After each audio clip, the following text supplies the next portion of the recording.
Alors là, je vous emmène dans la partie forestière de la commune. Moi, j'habite dans la partie bocagère et il y a un chemin où j'aime beaucoup aller, qui m'inspire parce qu'il traverse les zones humides du territoire, parce que c'est un lieu de nidification des grands oiseaux migrateurs qui viennent d'Europe du Nord et qui viennent passer l'hiver ici, en terre sartoise. Voilà. Le monde d'aujourd'hui fait face à une crise sans précédent. Plusieurs limites planétaires sont déjà atteintes et le réchauffement climatique impacte la vie de millions de personnes. Mais partons du principe que nous allons réussir à inverser cette tendance, que demain nous vivrons dans un monde décarboné, que certains écosystèmes naturels seront conservés et qu'une nouvelle société humaine, plus juste, pourra voir le jour.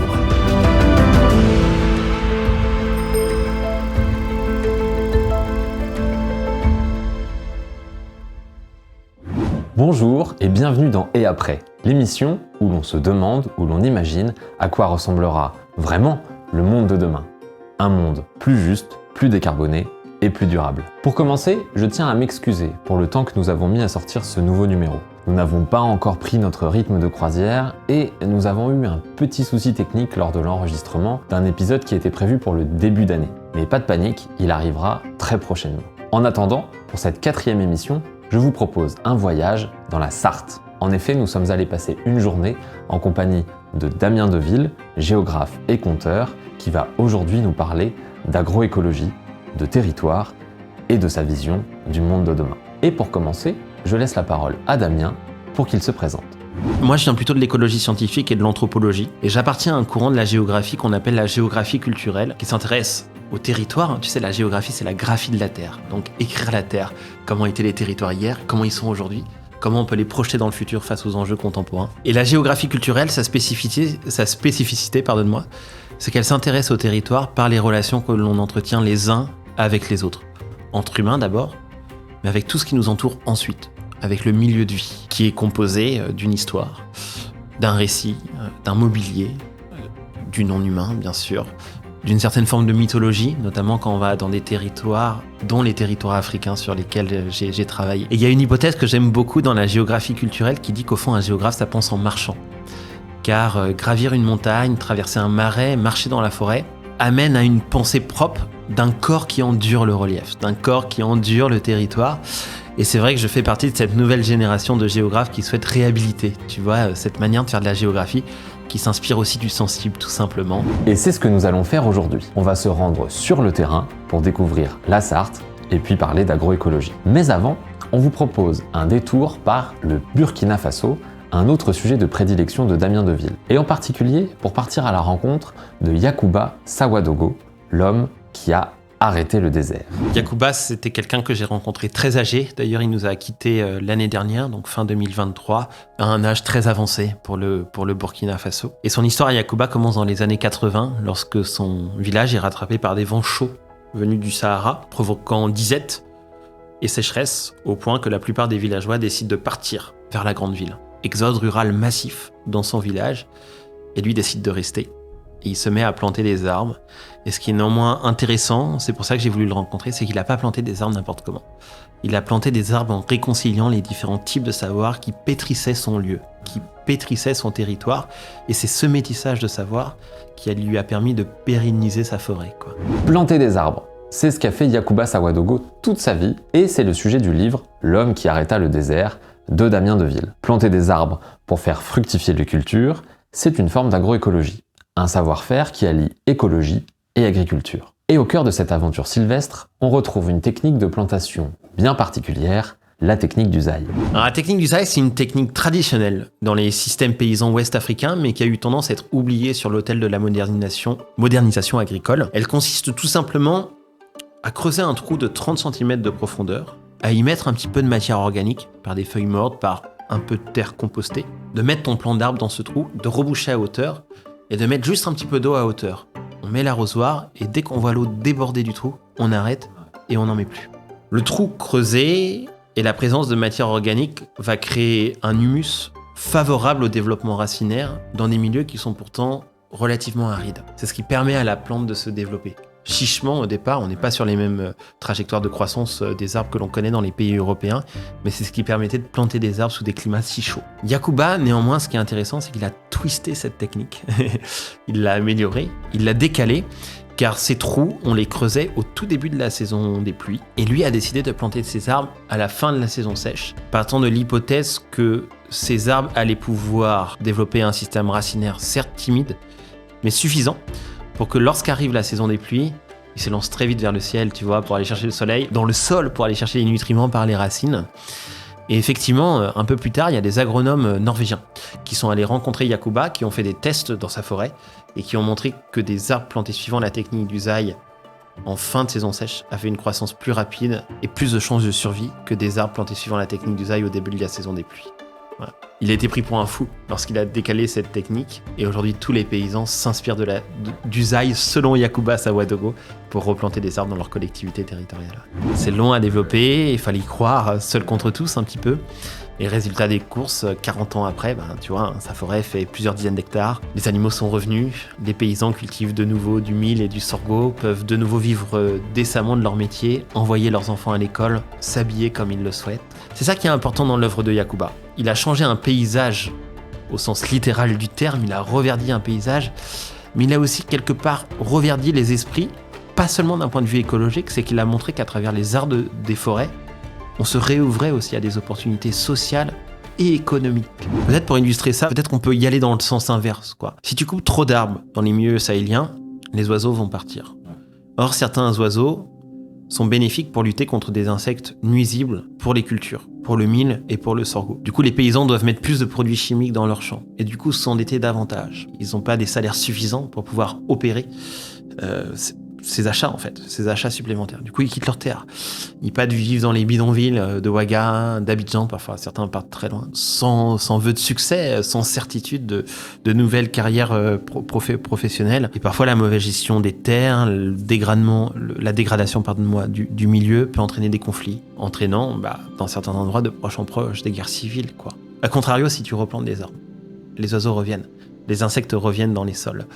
La fertilité des sols est davantage pertinente, permettant aux agriculteurs de produire plus, en dépensant moins. Parce qu'il y a plusieurs processus de récolte par an. Grâce aux techniques de l'agroécologie, on augmente les rendements. Et donc il y a des agriculteurs qui gagnent mieux leur vie grâce à la présence des arbres, quoi. À surface égale, pourtant.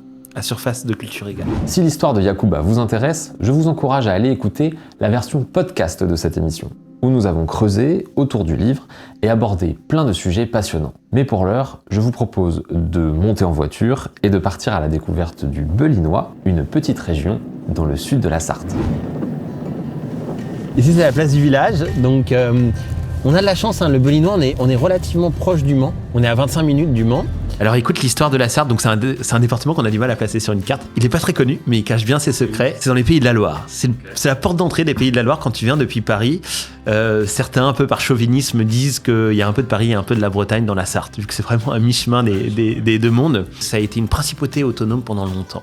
Le comté du Maine, qui embrassait le duché d'Alençon, la totalité de la Sarthe actuellement, une partie de la Mayenne et un tout petit bout de l'Anjou. Un petit peu plus tard, ça a été réintégré dans le fameux royaume-empire Plantagenet. Henri II de Plantagenet et Richard Cœur de Lion dirigeaient l'empire depuis Le Mans. Ils ont beaucoup façonné la ville et façonné les terres agricoles de la Sarthe. Et quand on arrive plus tard, dans l'époque contemporaine et industrielle, la Sarthe a gardé ses vertus agricoles. La Chambre d'agriculture aime bien dire que la Sarthe, c'est une petite France d'un point de vue d'agriculture. Et c'est vrai qu'on retrouve un petit peu tout. Au nord de la Sarthe, il y a des territoires semi-montagnards. Je me ferai insulter par des montagnards en disant ça. Il y a une fameuse terre qu'on appelle les Alpes Mancelles, les Alpes du Mans. Alors je crois que le sommet des Alpes Mancelles, c'est 280 mètres. Donc tu vois, c'est un peu présomptueux de s'appeler les Alpes du Mans. Ça me fait penser à cette belle phrase de Marguerite Yourcenar, qui elle vivait dans le Maine, côté Amérique. Tu sais, il y a un état en Amérique qu'on appelle le Maine. Dans l'un de ses romans, elle avait cette phrase très belle qui disait que il y a chez moi de grandes montagnes que partout ailleurs on appelle collines. Cette phrase, elle est magnifique parce qu'elle signifie que dès que tu as des liens d'usage et d'affection pour un lieu, ce lieu dans ton esprit a les allures d'un colosse, quoi. Et les Alpes Mancelles, c'est un petit peu ça pour nous, Sartois. Tu descends des Alpes Mancelles pour aller au Mans, tu vas aller vers une plaine céréalière car les sols sont très bons. Et puis ensuite, quand tu passes vers le Mans, tu arrives ici, en Sud-Sarthe, qui est vraiment une terre bocagère et forestière, où tu trouves un petit peu de tout en termes de ferme. On croise quelques poids lourds ici, malheureusement, qui traversent le village. On est sur une route départementale ici. C'est lié au fait que par ici, on rejoint finalement Angers, sans passer par l'autoroute. Et ça montre au fond à quel point, dans les politiques d'aménagement du territoire, à partir des années 60, on a tué la capacité à faire lien. Les territoires ont été au service de la performance économique des régions, au détriment parfois de la capacité à vivre en sécurité. Quand je vois dans d'autres villages chartois, vers Bouloir par exemple, dans le Perche chartois, des départementales où passent des camions H24 qui coupent le village au cœur du village, moi je me dis mince, comment faire grandir des enfants ici quoi. Comment tisser le lien entre les deux parties coupées par la route quoi. Les deux parties de la commune coupées par la route.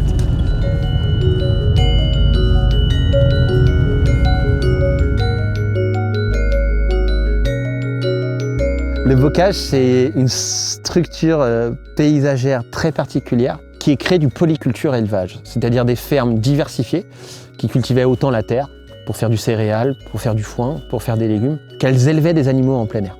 Du cochon, du mouton, des vaches. Et du coup, pour séparer les différentes parcelles de ces usages agricoles, de ces différents usages agricoles, on les séparait par des haies. Et donc ce patchwork de prés, de zones de céréales et de parcelles de haies ou forestières, c'est ce qu'on appelle le bocage. C'est en partie propice à la biodiversité, à condition que ce bocage soit aussi relié à des terrains forestiers. On a la chance en Sud-Sarthe, c'est exactement ça. Si tu vas en Mayenne ou en Vendée, il y a plus de bocage qu'en Sarthe, mais il y a beaucoup moins de forêts. Et ça en fait des lieux du coup un peu moins propices à la biodiversité, un peu moins riches en biodiversité spécifique, c'est-à-dire en nombre d'espèces différentes au mètre carré. Ce qui compte, c'est la mosaïque paysagère. Donc là, il y a une belle haie bocagère. Ce qui est sympa, c'est qu'on voit un peu toutes les strates là. Elle commence ici au niveau de la parcelle. Elle sépare les deux parcelles de prairies fourragères. Et puis elle s'étend sur les grands arbres élancés que vous voyez là-bas. Une haie, il y a plusieurs strates en fait. Un agriculteur peut choisir en fonction de ce qu'il souhaite faire, en fonction aussi de l'usage des sols des parcelles accolées à la haie bocagère. Elle peut être herbacée avec plutôt de la ronce, des petits fruits, de la noisette. Elle peut être arbustive. Elle peut être enfin arborée à des fins d'exploitation du bois. Mais ce qu'on voit aussi surtout sur cette bocagère, ce que je voulais vous montrer, c'est que vous voyez que les individus, au niveau de leur ramure, de leurs branches, les individus d'arbres n'occupent pas très bien la totalité de leur espace. Il y a beaucoup de trous. Ça signifie que c'est des arbres âgés, plutôt sur le déclin. Il y a des très jeunes arbres là qui ont été plantés récemment et il n'y a rien entre les deux. Et ça, c'est très spécifique aux haies bocagères de l'ouest de la France, c'est qu'on a un trou générationnel entre des arbres très âgés et des arbres très jeunes. Ce qui signifie qu'on va avoir un déficit écologique pendant 20 à 30 ans, le temps que les jeunes pousses prennent tout l'espace et toute la niche écologique que prennent des arbres un peu plus âgés. Ce qui montre à quel point le remembrement agricole et la perte des haies, le fait d'avoir arrêté de planter pendant plusieurs décennies aussi, a été un écocide important. Ça va mettre du temps à réparer tout ça. On paye sur du long terme les politiques de l'après-Seconde Guerre mondiale. On les paye maintenant. Ouais. Et pour réparer, les actes qu'on va faire aujourd'hui vont servir, au meilleur des cas, nos propres enfants. Faut être patient, comme Yacouba. Pour moi, c'est les paysages les plus intéressants. C'est des mosaïques paysagères avec des zones humides qu'on vient de traverser tout à l'heure, mais qui sont très reliées à ces espaces. Il y a des haies, et puis vous voyez qu'il y a des surfaces forestières. On a toutes les strates des plantes, et ça, c'est fantastique pour la biodiversité et pour les insectes du sol. Ça n'empêche pas d'avoir au sein de ces espaces des fonctions économiques. Ici, on exploite le bois à des fins énergétiques ou d'ameublement. Et ici, les prairies sont des prairies fourragères. Avant, toutes les terres de l'Ouest étaient comme ça. L'enjeu, ils ont raison de le dire, les paysans, c'est de trouver des modèles économiques qui soient rentables pour les paysans autour de ça, qui puissent vivre de leur métier, vivre décemment de leur métier. Vous savez, on entend beaucoup dans le débat public que c'est la demande qui guide en fait le choix des agriculteurs.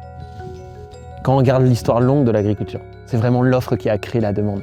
C'est-à-dire qu'à la sortie de la Seconde Guerre mondiale, le gouvernement puis les acteurs de l'agroalimentaire choisissent de favoriser des filières jugées stratégiques pour le développement de la France. Parmi ces filières, on les connaît, hein, le poulet, le porc, le blé, bien sûr. Et par extension, elle abandonne complètement d'autres filières jugées non stratégiques, dont les protéines végétales. La luzerne, par exemple, la noisette, la noix, tout ce qui est créé par le bocage, en grande partie, quoi. Et par extension, ces filières, par manque de débouchés, par manque de structuration d'offres, ont eu tendance à complètement s'effriter, y compris dans nos propres paysages. Si on retrouve des filières associées aux haies, on recréera de la demande et on recréera des mosaïques paysagères dans nos territoires.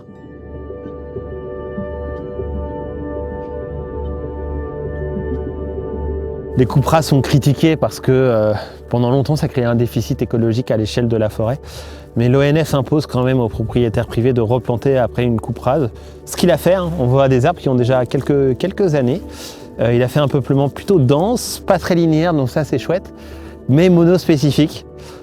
Et c'est vrai qu'aujourd'hui, à des fins de pérennité des forêts, il faut plutôt s'orienter vers des forêts plurispécifiques. Même si là encore c'est une histoire de filière, parce que c'est plus difficile de valoriser du bois issu de forêts plurispécifiques plutôt qu'une forêt de sapins qui part vers l'ameublement Ikea par exemple, pour ne pas les citer. Voilà.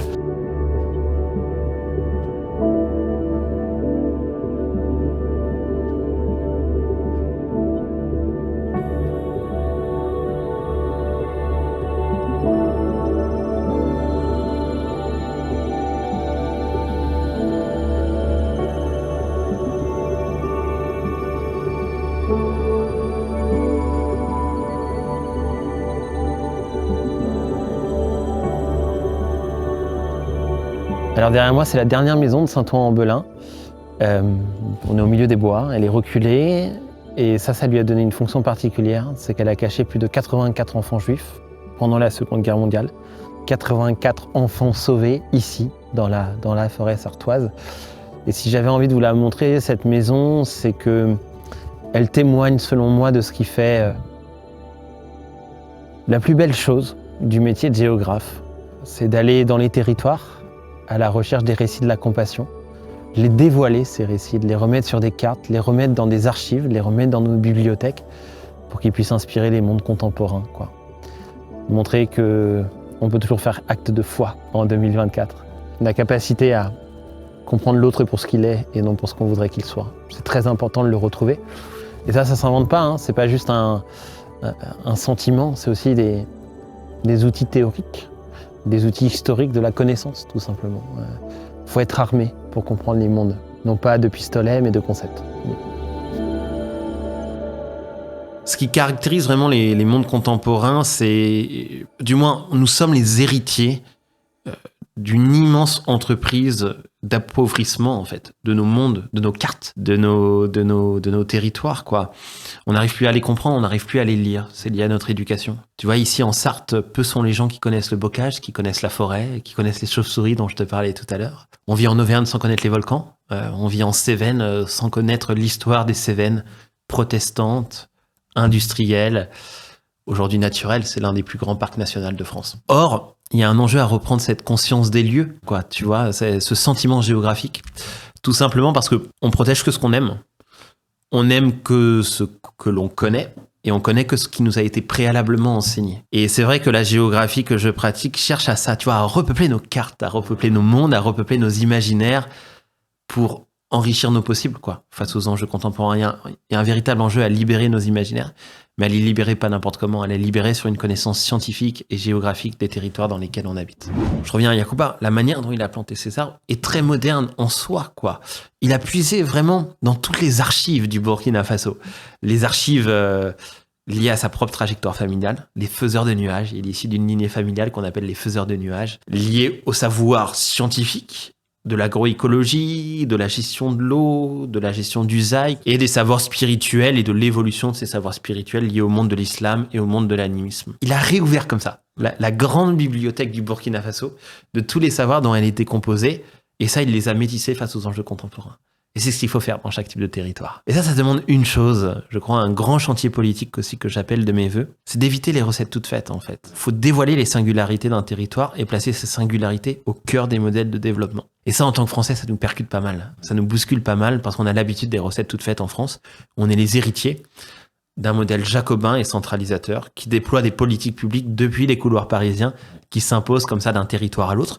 Alors ça a l'immense valeur, l'immense vertu de créer des formes d'égalité et d'unité à l'échelle nationale. Il faut continuer dans ce sens-là, mais il faut aussi donner un droit à l'expérimentation en fonction des singularités de chaque territoire, à l'image de ce qu'a fait Yacouba. Décentralisation et vivant, ce sont des combats frères. Une phrase que j'aime bien répéter un peu comme un mantra, c'est cette idée de faire de chaque lieu une terre de relations. C'est ça le principal chantier politique qui nous attend. La phrase est belle dite comme ça, mais elle est vertigineuse parce que c'est un sacré chantier social, scientifique et politique. Ça passe par des sociétés beaucoup plus décentralisées que celles que l'on connaît aujourd'hui. Ça passe aussi par des réseaux économiques et sociaux beaucoup plus localisés, quoi. Déjà, quand on aura ouvert ces 2 grands chapitres, on aura répondu à pas mal d'enjeux contemporains. Voilà, la vidéo touche à sa fin. Merci d'avoir regardé ce 4e épisode. Si le sujet vous a plu, retrouvez l'intégralité de l'entretien avec Damien en podcast sur votre plateforme préférée pour en apprendre plus sur Yacouba Sawadogo et la géographie de Damien Deville. Si ce n'est pas déjà fait, abonnez-vous et likez la vidéo. Vous pouvez aussi nous suivre sur nos réseaux sociaux. Si l'émission vous plaît, surtout parlez-en autour de vous et si vous voulez nous soutenir financièrement, car nous sommes autoproduits, vous pouvez passer sur notre page Buy Me a Coffee. Tous les liens sont dans la description de l'épisode. N'hésitez pas à nous envoyer vos remarques, questions et suggestions à émissioneetaprès@gmail.com ou sur nos réseaux sociaux. Je vous donne rendez-vous très vite pour le prochain épisode. À bientôt!